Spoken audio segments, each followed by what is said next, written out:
Mindanao in the Philippines. United States Navy fighters and bombers in clashing low-level attacks on Japanese shipping in Mindanao Harbor.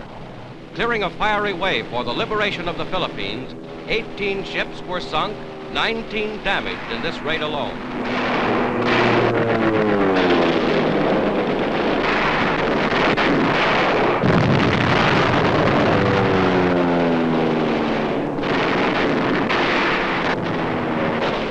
Anti-aircraft tower is blasted.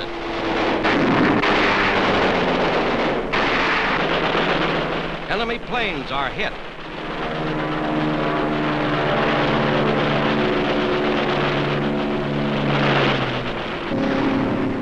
Japanese airfields on Mindanao and other land installations are plowed up by explosives.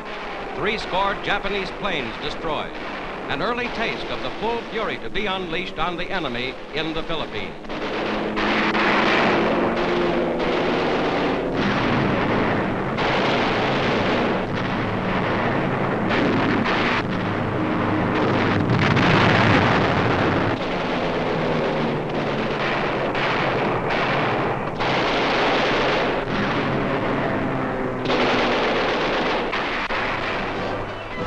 Landing operations in the Philippines, striking first at Leyte Island, have now been undertaken by the largest ocean-going amphibious force in history, led by Admiral Halsey.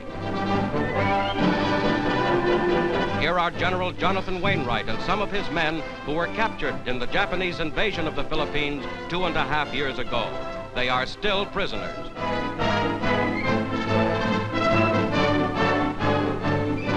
But now, fulfilling his pledge to the Filipino people, General Douglas MacArthur has returned, accompanied by overpowering military strength and by every able-bodied man who, under orders, left the Philippines with him.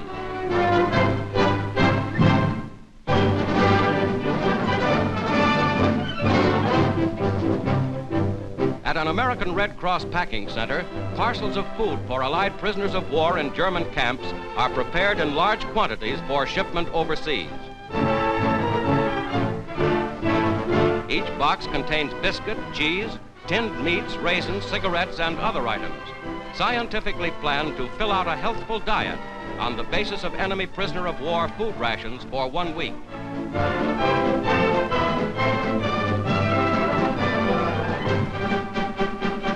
Soap and vitamin tablets are also included in the standardized 11-pound boxes, which are packed almost entirely by volunteer workers and are sent to French, Dutch, Belgian, Norwegian, Polish, Yugoslav, and Greek prisoners, as well as to Americans. Fully packed, the parcels go by neutral transport to Switzerland and under international control are then distributed to Allied fighting men in German camps.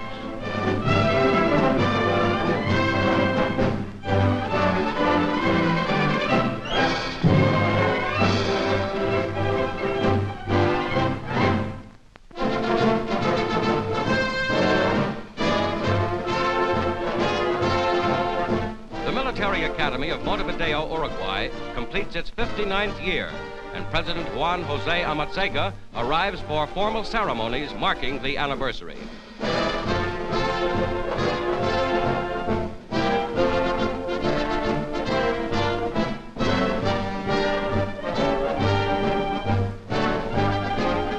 Director of the Academy, Colonel Toscano. President Amatziga. Defense Minister Campos. And Army Inspector General LaGuardia.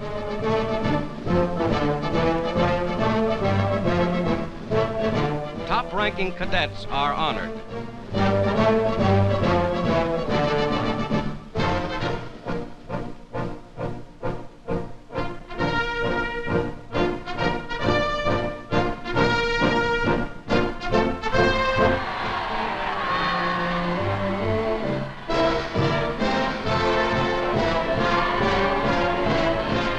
military and diplomatic officials of Brazil, the United States, and Great Britain review the Uruguayan Cadet Corps in full dress parade.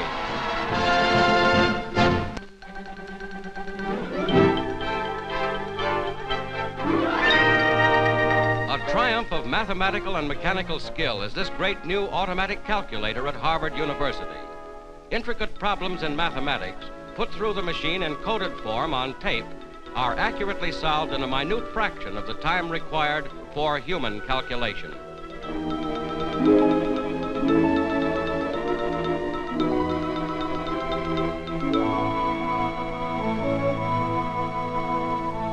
Designed to expedite all forms of mathematical and scientific research, the giant mechanical brain will work for the United States Navy until war's end.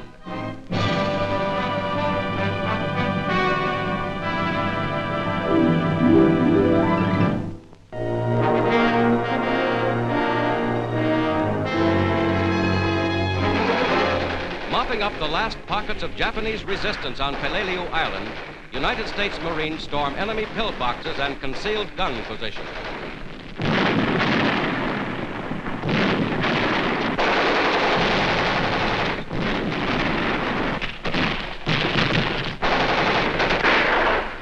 Stiff fighting along a jungle ridge. A Japanese comes into the open, throws a yard-long grenade before being hit.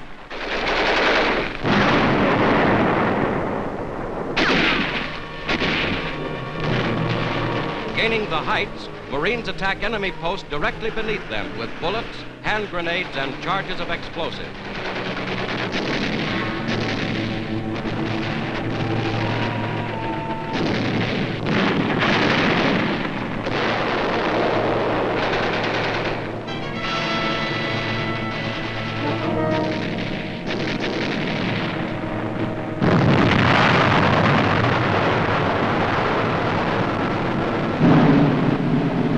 The American flag is raised over Marine headquarters on Peleliu, stepping stone to the Philippines.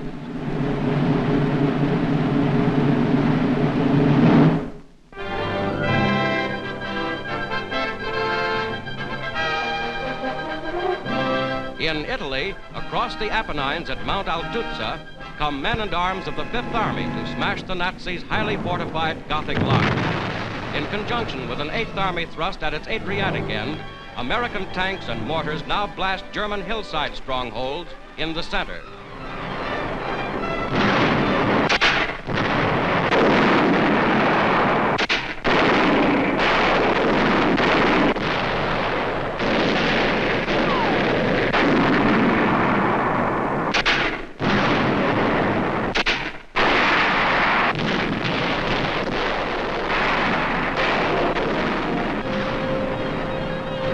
After 10 days, the Germans are driven almost entirely out of their fixed defense positions.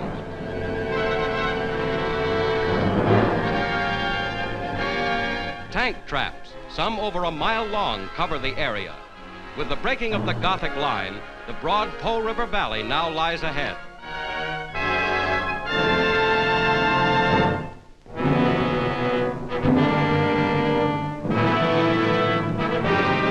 The great French port of Brest, after 46 days of fighting, finally falls to United States troops.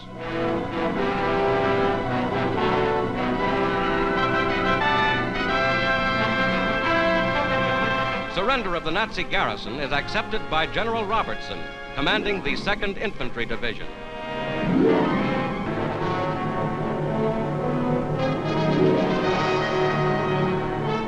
Leading his dog, General Ramke, German commandant at Brest, gives himself up. Prisoners are marched off to detention camps. By holding out here at Brest, as in every French port, the Germans gained time for their retreat to the Siegfried Line, but they were foredoomed to failure.